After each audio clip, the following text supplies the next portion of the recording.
Alright, reka munyemerere nongere mbasuze kandi mbifurize kugira ibe byiza bakunzi ba Ibendera TV mwese mbahaye kaze makuru agezweho kuri aya masaha. Reka mbibutse ko uyu munsi turi kwa gatatu ni tariki 6 Gicurasi muri umwaka wa 2026. Unyemerere nkubwire ko aya makuru agiye kwitsa no kwibanda ku ngingo z'ingenzi izikurikira.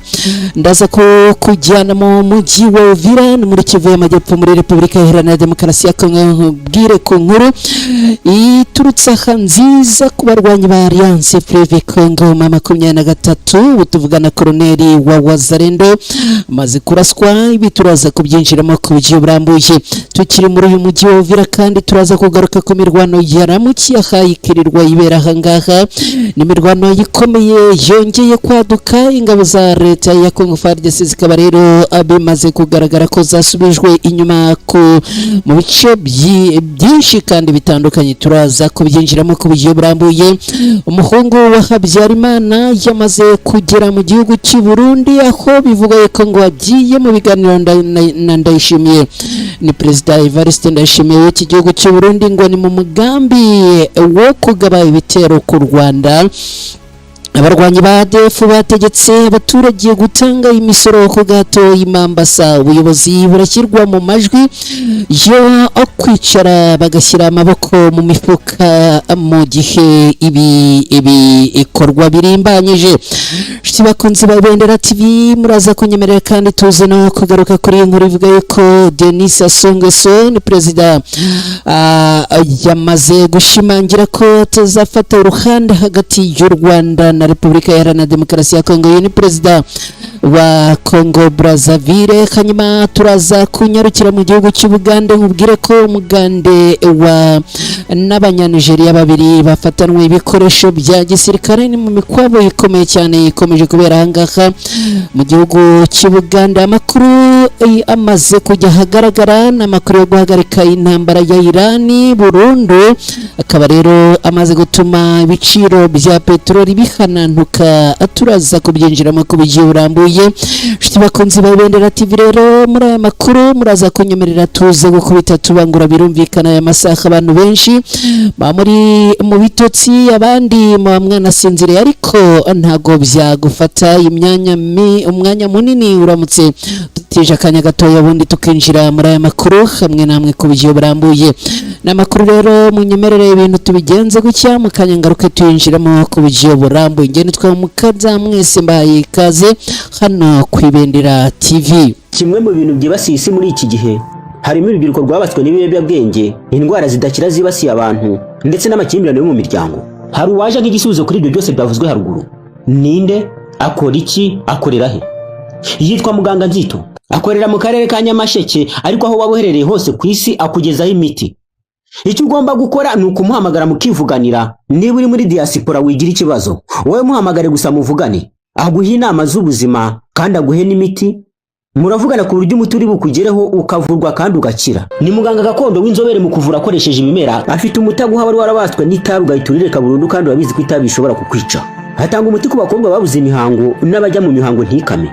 Avura amarozi y'amahuherano, amategano ndetse n'amatamikano. Hatanga umuti w'uruhereko. Avura karande n'inyatsi, nyabingi n'imitsiriko. Hatanga umuti wongera akanyabugabo ndetse akanatanga umuti wongera amavangingo ku bagore. Hatanga umuti wa diabete, uw'umwijima, wa hepatite A na hepatite B. Atanga umuti ku bafite umubyibuho ukabije ndetse n'abananutse cyane. Atanga umuti ku bafite ibiro byinshi bashaka kubigabanya ndetse n'abafite ibiro bike bashaka kongera ibiro. Atanga umuti n'ubujyanama ku bafite amakimbirane yo mu miryango. Agufasha kugarura ibyawe byibwe, akanaguha ubujyanama butuma ubana n'abandi neza mu kazi ndetse no kugira igikundiro mu nshuti zawe. Umwihariko kuri uyu muganga nuko igihugu cyose waba uherereyemo ku isi akugezaho umuti. Ushobora kwibaza uti umuganga ushobora gukura ubuzima bwawe mu kaga akakugarura umugore wawe wagutaye ntabwo ahenda? Igisubizo ni oya. Ugereranyije umuti aguha n'amafaranga make y'umuha ntaho bihuriye. Kuva aka kanya ugiye kwicuza impamvu wowe n'inshuti zawe mutamenye uyu muganga mbere. Hamagara iyo nimero, namara kukuvura urahita wicuza impamvu utamumenye mbere. Ushobora kumuhamagara kuri call isanzwe cyangwa kuri WhatsApp. Aboneka amasaha 24 kuri 24. Muganga Nzito, igisubizo ku buzima bwawe n'ubw'inshuti zawe.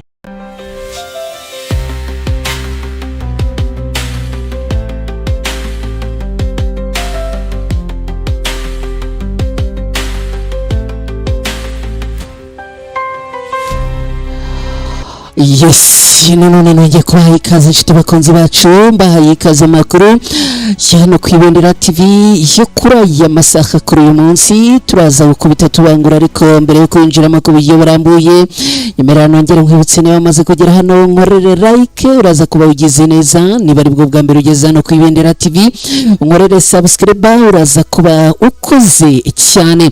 Reka mikrofone ya Ibendera TV tuyerekeze mu mujyi wa Uvira, ni muri Kivu y'Amajyepfo muri Repubulika Iharanira Demokarasi ya Kongo. Ubu tuvugana aha rero hamaze guturuka inkuru yikomeye cyane ivuga yuko koroneri ku ruhande rwa leta ya Kongo hamaze kurasirwa ha muri uyu mujyi wa Uvira, mu gihe umutekano ukomeje kuba muke mu burasirazuba bwa Repubulika Iharanira Demokarasi ya Kongo. Amakuru yizewe aturuka mu mujyi wa Uvira aravuga ko umwe mu bayobozi bakomeye mu mutwe wa Wazalendo yaguye mu mirwano ikomeye yabereye mu nkengero z'umujyi wa Uvira mu ntara Kivu y'Amajyepfo muri Repubulika Iharanira Demokarasi ya Kongo. Uyu munsi ni imirwano yabaye kuva mu gitondo cyo kuri uyu munsi kuri wa gatatu tariki 6 Gicurasi muri uyu mwaka. Iyi mirwano ikaba yabereye icyarimwe mu bice bitandukanye birimo Kabunambo, Buringo na Kirurwe, uturere dusanzwe turangwa n'imirwano ihoraho bitewe na kajagari k'imitwe yitwaje intwaro ya Wazalendo. Bityo rero amakuru akaba avuga yuko uyu mukoroneri wo kubarwanyi ba Wazalendo, no kuvuga mukoroneri wo ku ruhande rwa leta ya Kongo, yamaze kuraswa n'abarwanyi bo ku ruhande rwa Alliance Fleuve Congo 23. Amakuru atangwa n'abari hafi yaho y'imirwano yabereye avuga ko ihuriro rya Wazalendo rifatanije n'ingabo za leta ya Kongo FARDC ariryo ryabanje kugaba igitero kuri Alliance Fleuve Congo 23, nayo iza gusubiza ikoresheje imbaraga nyinshi, biviramo imirwano ikaze cyane aha muri ibi bice yanamaze amasaha menshi. Mu by'ingenzi byaranze iyi mirwano harimo urupfu rw'umwe mu bayobozi bakomeye rero muri Wazalendo wari ufite ipeti ya koroneri uzwi ku izina ya David. Amakuru amwerekeyeho aravuga ko yari umwe mu bari bafite ijambo rikomeye ku buyobozi bw'ibikorwa bya gisirikare muri aka gace ku ruhande rwa Wazalendo, kandi urupfu rwe rushobora kugira ingaruka ku mikorere n'imbaraga z'uyu mutwe muri kariya karere. Hari amakuru avuga kandi ko yapfanye n'abandi barwanyi benshi bo mu mutwe wa Wazalendo barimo n'abarundi bamurindiraga umutekano. Abaturage batuye muri ibyo bice batangaje ko bahungiye mu hantu hatekanye kurushaho, abandi bagashaka ubuhungiro mu mujyi wa Uvira, mu gihe ibikorwa by'ubucuruzi n'imibereho byahagaze by'agateganyo bitewe n'urusaku rw'amasasu n'intwaro ziremereye byumvikanye kuva mu gitondo cy'uyu munsi. Kugeza ubu nta mubare wuzuye wari washyirwa ahagaragara w'abaguye muri iyi mirwano, ariko ku mpande zihanganye amakuru aravuga ko n'ubundi ngo aha haguye abantu batari bakeya bitewe n'ubukomere imirwano yari ifite. Isesengura ryo bakurikiranira hafi ibera muri aka gace rigaragaza ko iyi mirwano ishobora kuba igaragaza kongera gukara kw'intambara hagati y'ihuriro Alliance Fleuve Congo 23 n'ingabo zo ku ruhande rwa leta ya Kongo, cyane cyane mu gihe ihuriro rya Wazalendo rikomeje kugaragaza ubushake bwo guhangana na Alliance Fleuve Congo 23. Muri rusange umutekano mu nkengero za Uvira ukomeje kuba mubi cyane, aho abaturage bakomeje kuba mu bwoba. Inzego z'umutekano zikaba zigerageza guhangana n'ibi bibazo, nubwo ubushobozi bugaragara nk'ubudahagije mu guhosha imirwano ihoraho muri aka karere. Iyi myitwarire y'umutekano muke ikomeje gutuma ubuzima bw'abaturage busubira inyuma, bikanashyira gitutu ku nzego za leta ya Repubulika Iharanira Demokarasi ya Kongo n'abafatanyabikorwa mpuzamahanga mu gusubiza ibintu ku murongo no gushaka ibisubizo birambye by'amahoro mu burasirazuba bw'iki gihugu cya Repubulika Iharanira Demokarasi ya Kongo. Shiti bakunzi ba Ibendera TV, ni munyemerere kandi dukomeje n'aya makuru twongere duterere akajisho ku buryo situation yifashe bijyanye n'imirwano. Imirwano rero ikomeye yongeye kubura mu gitondo cyo kuri uyu munsi. Amakuru yavugaga mbere ya saa sita ko abarwanyi ba Alliance Fleuve Congo 23 gatatu bari bageze mu birometero 26 hagana ku isaa 7 zishyira ku isaa 8 abarwanyi bari bageze mu birometero 23 bigaragara ko bari bafite umuvuduko ukomeye cyane. Kugeza ubu ngubu rero amakuru aravuga ko ubu abakiri muri aka gace, ariko kugeza ubu ngubu bikaba bivuga ko abarwanyi bo ku ruhande rwa leta ya Kongo basubijwe inyuma bikomeye cyane. Ibintu rero byaje gutuma n'ubundi abarwanyi ba Alliance Fleuve Congo 23 ubwo bamaraga kubona bo ku ruhande rwa leta ya Kongo bayabangiye ingata bagakuramo akabo karenge bakirukanka. Ibi rero byaje kugaragaza ko abarwanyi ba Alliance Fleuve Congo 23 n'ubundi bafite imbaraga zikomeye cyane. Kugeza ubu rero ibi byongeye kugaragaza imbaraga nkeya ku barwanyi bo ku ruhande rwa leta ya Kongo, aho n'ubundi baje kugaragaza kunanirwa no guhuza ibikorwa bya gisirikare n'ibya diplomasi hagati y'abarwanyi b'igisirikare cya leta ya Kongo FARDC, abarwanyi b'igisirikare cy'u Burundi ndetse n'abarwanyi bo mutwe wa Wazalendo. Shiti bakunzi ba Ibendera TV ni munyemerere dukomeje n'aya makuru twerekeze no muri iyi nkuru ikomeye cyane iturutse mu gihugu cy'u Burundi. Kugeza ubu ngubu tuvugana amakuru aravuga ko umuhungu wa Habyarimana yageze kwa Ndayishimiye mu Burundi ngo ni mu mugambi wo kunoza ibitero ku Rwanda. Amakuru mashya agera ku Ibendera TV arakomeza gucicikana kandi no mu bitangazamakuru bitandukanye byo mu karere k'ibiyaga bigari. Aravuga ko umwe mu bahungu ba Habyarimana Juvenal wigeze kuyobora u Rwanda yageze mu Burundi, aho bivuga ko yagiranye ibiganiro n'ubuyobozi buyobowe na Perezida Evariste Ndayishimiye hagamijwe ngo gutegura ibikorwa by'igisirikare bishobora gutera u Rwanda.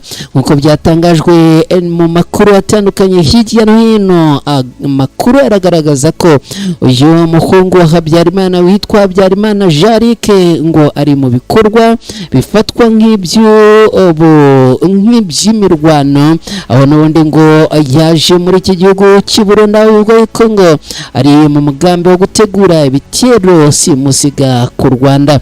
Ibi bije bikurikira indi miburo iherutse gutangwa n'abayobozi bamwe bo mu karere bagaragaje ko impungenge bafite ku mibanire iri hagati y'u Burundi n'indi mitwe yitwaje intwaro ndetse n'uruhande no kuvuga uruhande rutandukanye rwo kuri Repubulika Iharanira Demokarasi ya Kongo. Ibi ngo bishobora kugira ingaruka ku bibazo by'umutekano muke uri mu burasirazuba bwa Repubulika Iharanira Demokarasi ya Kongo.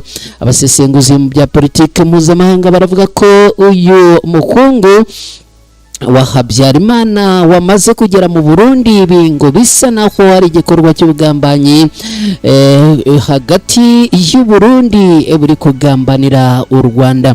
Ku rundi ruhande ariko hari amakuru atandukanye ateremezwa n'inzego zitandukanye z'umutekano, aho n'ubundi ngo bivugwa yuko uyu muhungu ashobora no kugirana ibiganiro na bamwe mu bayobozi bakuru b'igisirikare cy'u Burundi, gusa ibi bikaba bitari byemezwa.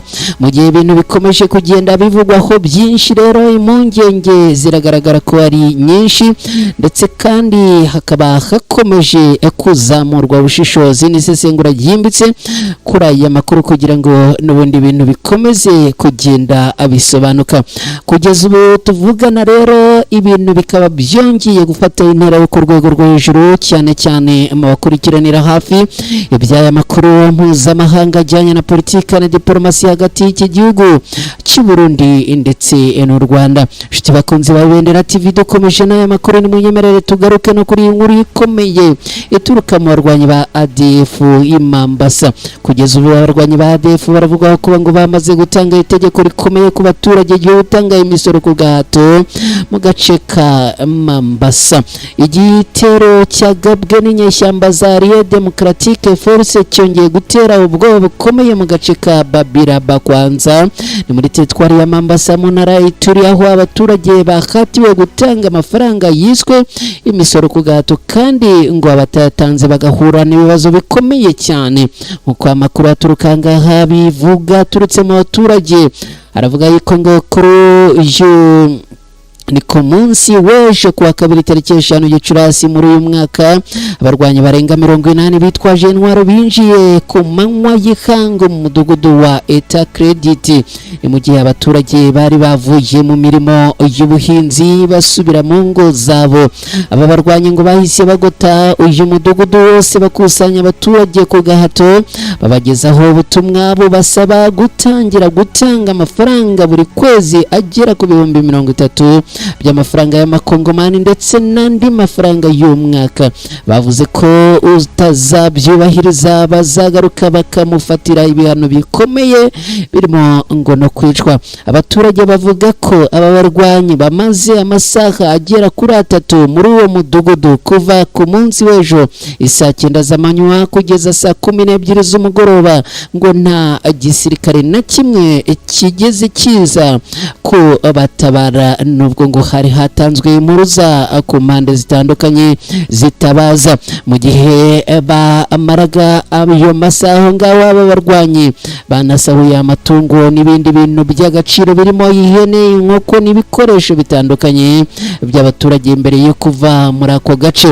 Abakurikiranira hafi bijyanye n'umutekano muri aka karere baravuga ko iki gikorwa kigaragaza uburyo abarwanyi ba ADF bakomeje kwidegembya muri Babira Bakwanza bagakora ibikorwa byabo nta nkumi.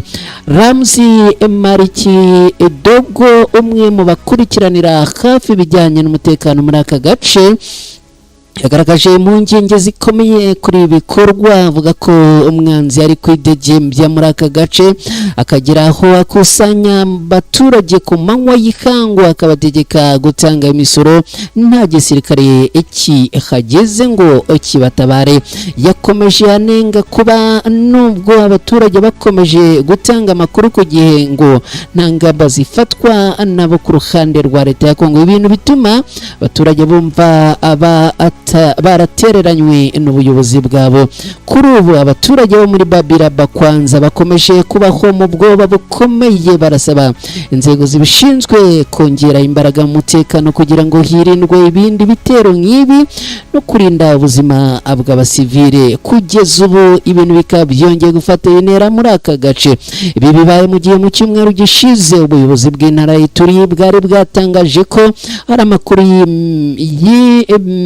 yatangajwe na sosiyete sivile ku bijyanye n'umutekano, ibintu bikomeje guteza urujijo mu baturage ku byerekeye kuri kw'amakuru akomeje kuvugwa ahangaha.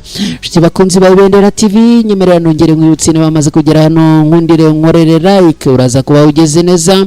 Niba ari bwo bwa mbere ugeze ku Ibendera TV nkorere subscribe, uraza kuba ugeze neza. Ndashimira cyane abantu mudukurikira muherereye mu bice bitandukanye, ndashimira cyane abantu mudukurikira muherereye mu bihugu bya Afurika, ndashimira cyane abantu mudukurikira muherereye mu bihugu bya kure cyane, abari ku migabane itandukanye mutwereka ko mudukurikiye, ndabashimira cyane byimazeyo. Reka munyemerere rero dukomeze n'aya makuru ku Ibendera TV. Aya makuru tuyakomereje muri iyi ngingo ikomeye. Perezida Denis Sassou Nguesso yashimangiye ko atazigera niri na rimwe agira uruhande abogamiraho hagati y'u Rwanda na Repubulika Iharanira Demokarasi ya Kongo. Perezida wa Repubulika ya Kongo Brazzaville witwa Denis Sassou Nguesso yashimangiye ko atazafata uruhande n'uru na rumwe mu bibazo biri hagati y'u Rwanda na Repubulika Iharanira Demokarasi ya Kongo, kuko ngo ibi bihugu byombi ari inshuti kandi ko ngo bizakomeza kuba uko nguko. Mu kiganiro yagiranye na Abroad Africa cyasohotse ku munsi w'ejo kuvuga tariki 5 Gicurasi muri uyu mwaka, Perezida Denis Sassou Nguesso yatangaje ko u Rwanda na Repubulika Iharanira Demokarasi ya Kongo ari inshuti za Kongo kandi ko abayobozi b'ibi bihugu byombi ari abavandimwe be. Yagize ati byombi ni ibihugu by'inshuti, abayobozi b'ibihugu byombi n'abavandimwe banjye kandi nzakomeza gusigasira umubano mwiza uri hagati yacu, bombi tuvugana twisanzuye. Denis Sassou Nguesso yavuze ko ubwo Perezida Kagame na Felix Tshisekedi wa Repubulika Iharanira Demokarasi ya Kongo bitabiraga umuhango w'irahiragiye wabaye tariki 16 Mata muri uyu mwaka, yaganiriye nabo bombi bemeranya gukora ibishoboka byose kugira ngo amahoro aboneke mu karere.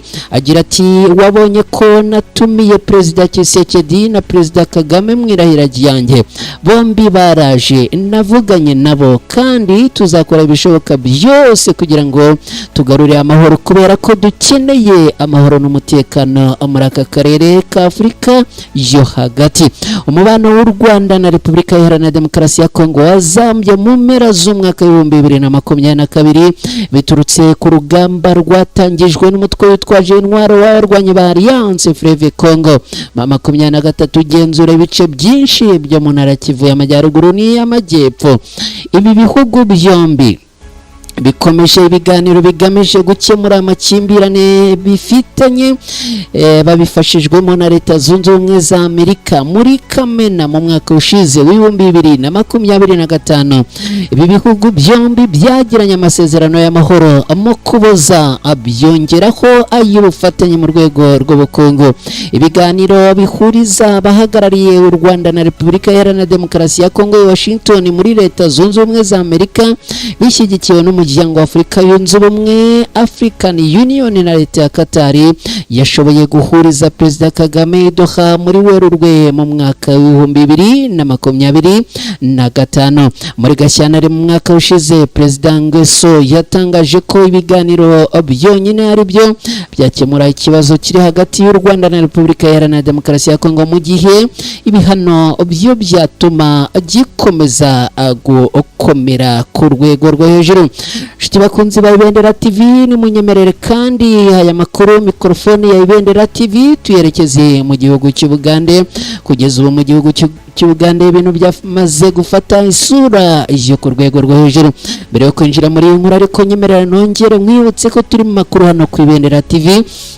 Nje nitwa Mukada, niba wamaze kugera hano nyemerere unkorere like uraza kuba ugize neza, niba aribwo bwa mbere ugeze ku Ibendera TV unkorere subscribe uraza kuba ukoze cyane. Shiti bakunzi ba Ibendera TV rero ni munyemerere twerekeze muri iyi nkuru ikomeye cyane. Umugande n'Abanya-Nigeria babiri batawe muri yombi bakaba bafatanwe ibikoresho byinshi bya gisirikare. Abategetsi ba Uganda biravugwa yuko mu kwabo ukomeye cyane bataye muri yombi abakekwaho kuba abanyabyaha mpuzamahanga, barimo umwe utuye muri paruwasi ya Gasiza mu murenge wa Nyakabande ni mu karere ka Kisoro, hamwe n'abenegihugu babiri ba Nigeria. Ifatwa rikaba ryakurikiye umuburo wa polisi mpuzamahanga Interpol hamwe n'amakuru yatanzwe n'abaturage ku myitwarire iteye inkeke babonaga. Umuvugizi wa Minisiteri y'Umutekano imbere mu gihugu cya Uganda yitwa Simon Peter Mundeyi yemeje iki gikorwa cyari kiyobowe n'ubutasi, avuga ko abashinzwe iperereza barimo gusuzuma isano baba bafitanye n'ibyaha bikomeye birimo gucuruza ibiyobyabwenge. Inzego z'umutekano zivuga ko zabasanganye imbunda n'ibikoresho bya gisirikare muri iki gikorwa cyo mu kwabo babaye, kandi bakaba basanganwe n'ibindi bikoresho byinshi cyane bijyanye n'igisirikare. Aho rero abashinzwe umutekano barimo gusesengura ngo barebe niba baba bafite aho bahuriye n'ibikorwa byaba bifitanye isano no kugirira cyangwa se kugambirira umugambi wo kugirira igihugu nabi, cyangwa se niba ari ibindi. Abashinzwe umutekano rero bakaba barimo kubisesengura byose kugira ngo hamenyekane uko byifashe n'intandaro yabyo ariko kandi n'isoko yabyo. Shiti bakunzi ba Ibendera TV rero ni munyemerere mbabwire ko dukomeje n'aya makuru. Nyemerera ariko nongere nongere mwibutse niba bamaze kugera hano nkorere like uraza kuba ugeze neza niba ari bwo bwa mbere ugeze ku Ibendera TV inshuti mukunzi wacu nkundire ngusabe unkorere subscribe mugiye gukora subscribe yuko nako kantu kameze nk'inzogera ugakoreho kemeze ubutaha amakuru ku Ibendera TV tuzajya tubakoherereza udatakaje umwanya wo kujya kuyashakisha ni munyemerere rero twerekere muri iyi nkuru yikomeye cyane ni inkuru nanone yongeye gusa naho igira hirya no hino hatandukanye ubu tuvugana amakuru yo guhagarika intambara ya Iran burundu yabaye meza cyane aho yanatumye ibiciro bya peteroli bihanantuka cyangwa se bikagabanuka ibiciro by'ibikomoka kuri peteroli byahanantutse bitewe n'amakuru y'uko Leta Zunze Ubumwe za Amerika na Iran bagiye kugirana amasezerano yo guhagarika intambara yari imaze amezi abiri arenga ahanganishije ibi bihugu byombi akagunguru k'ibikomoka kuri peteroli ibidatunganyije kageze kuri 97 ni ukuvuga amadolari 97 kavuye ku madolari 108 ariho mu gitondo cy'uyu munsi ni ibiciro byakomeje guhindagurika muri iyi minsi intambara Amerika na Israel bikimara kugaba ibitero kuri Iran ku wa 28 Gashyantare muri uyu mwaka mu minsi mike yakurikiyeho Iran nayo yahise yihorera mu buryo butandukanye burimo no gufunga umuyoboro wa Hormuz unyuzwamo 20% by'ibikomoka kuri peteroli bikoreshwa isi hose ibi byatumye bikomoka kuri peteroli bihenda cyane bigahindagurika umunsi ku munsi bijyanye nuko umwuka w'intambara wabaga wifashe hagati ya Iran na Amerika iyo hatangazwaga agahenge byaragabanukaga impande zombi zakongera kutumvikana bikazamuka nk'ubu kuwa 30 Mata muri uyu mwaka igiciro cy'akagunguru k'ibikomoka kuri peteroli cyarazamutse kizamukaho amafaranga 7% kirenga 126 y'amadolari ya Leta Zunze Ubumwe za Amerika biba ubwa mbere bibaye ko kuva mu mwaka wa 2022 ubwo intambara y'Uburusiya na Ukraine yatangiraga iki giciro cyazamutse nyuma y'uko igisirikare cya Amerika gitangaje ko kiganirije Perezida Donald Trump ku ngamba nshya zishobora gufatirwa Iran nyuma yo kwinangira ikanga gufungura inzira ya Hormuz kumanuka kw'ibi biciro bije nyuma y'uko hagiye hanze amakuru y'uko Amerika ishaka guhagarika intambara Axios yanditse ko Amerika yateguye umushinga ukubiye mu nyandiko y'ipaji imwe ndetse na Amerika ishaka ko abaganira na Iran ku bijyanye no gukora intwaro kirimbuzi nyuma umuvugizi wa Minisiteri y'Ububanyi n'Amahanga wa Iran nawe yemeje ko umushinga wa Amerika guhagarika intambara abagiye kuwigaho icyakora Perezida Donald Trump yatangaje ko Iran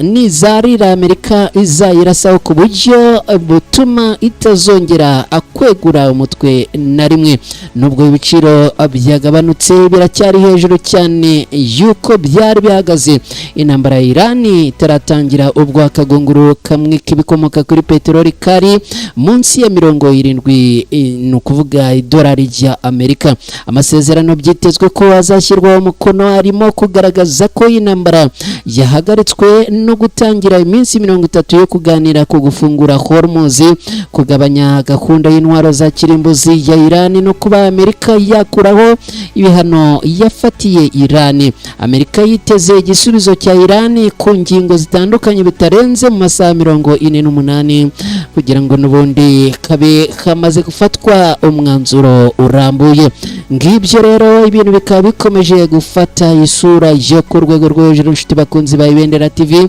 ariko amahirwe ntaba ari isi yongeye guhumeka mu gihe iyi ntambara yaramuka ihagaze hirya aho iwanyu mutubwire niba namwe ibiciro by'ibikomoka kuri peteroli byamaze kugabanuka dore ko hirya no hino mu isi nzima ibi byari byarazamutse bigatumbagira ku rwego rwo hejuru Shiti bakunzi ba Ibendera TV rero ngayo nguko ko ibintu byifashe muri aya masaha.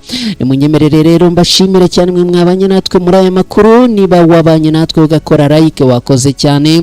Niba uri mushya wageze hano ku Ibendera TV ukaba wibutse gukora subscribe wakoze cyane. Niba wafashe umwanya wawe ugasangiza aya makuru inshuti n'abavandimwe bawe batandukanye wakoze cyane. Mwese rero mbifurije kugira ijoro ryiza, murare neza, murota Imana, gahunda zanyu zigira umugisha, Imana ibe mu ruhande rwanyu. Nitwa Mukada, mwese ndabashimiye. Bye, ciao ciao.